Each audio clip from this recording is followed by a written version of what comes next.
So நான் வந்து face value காலேஜில் வந்து ஹேர் ட்ரான்ஸ்பிளான்ட் பண்ணேன். ஸோ ஆக்சுவலி இது வந்து இந்த நவம்பர் வந்துச்சுன்னா 2 இயர்ஸ் வந்து கம்ப்ளீட் ஆக போகுது நான் ஹேர் ட்ரான்ஸ்பிளான்ட் பண்ணி. ஸோ ஆக்சுவலி வந்து இனிஷியலாக வந்து அவங்க சொல்லும்போதே வந்து இந்த மாதிரி நார்மலாக வந்து இதெல்லாம் டெஸ்ட் இருக்குது, இந்த டெஸ்ட்லாம் வந்து நீங்கள் பண்ணிட்டு வரணும், இதெல்லாம் வந்து கரெக்டாக இருந்தால் தான் ஃபர்தர் வி கேன் மூவ் அப்படின்ற மாதிரி சொன்னாங்க. ஸோ அதுக்கப்புறம் எல்லாமே ஃபர்தராக எல்லா டெஸ்ட்டுமே எடுத்துகிட்டு அதெல்லாம் ஓகே அப்படின்னு சொன்ன அப்புறம் ஒரு டேட் ஃபிக்ஸ் பண்ணி அதுக்கப்புறம் வந்து ப்ரொசீஜர் ஆரம்பித்தோம். ஸோ இனிஷியலாக வந்து எனக்குமே வந்து அந்த ஃபியர் அதெல்லாம் இருந்துச்சு.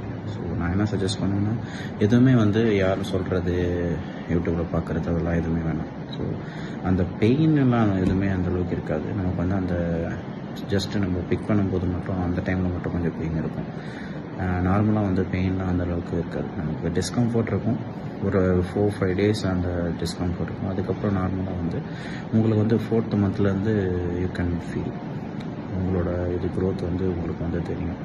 அது வந்து நான் பார்த்துருக்கேன். என்னோடய இதில் வந்து ஃபேஸ் வேல்யூ காலேஜில் பண்ணாங்க, நல்லா இருந்துச்சு. ஸோ ஃப்ரெண்ட்லியாக இருந்தாங்க, நல்லா பண்ணாங்க, நல்லா சப்போர்ட் பண்ணாங்க. தேங்க்யூ.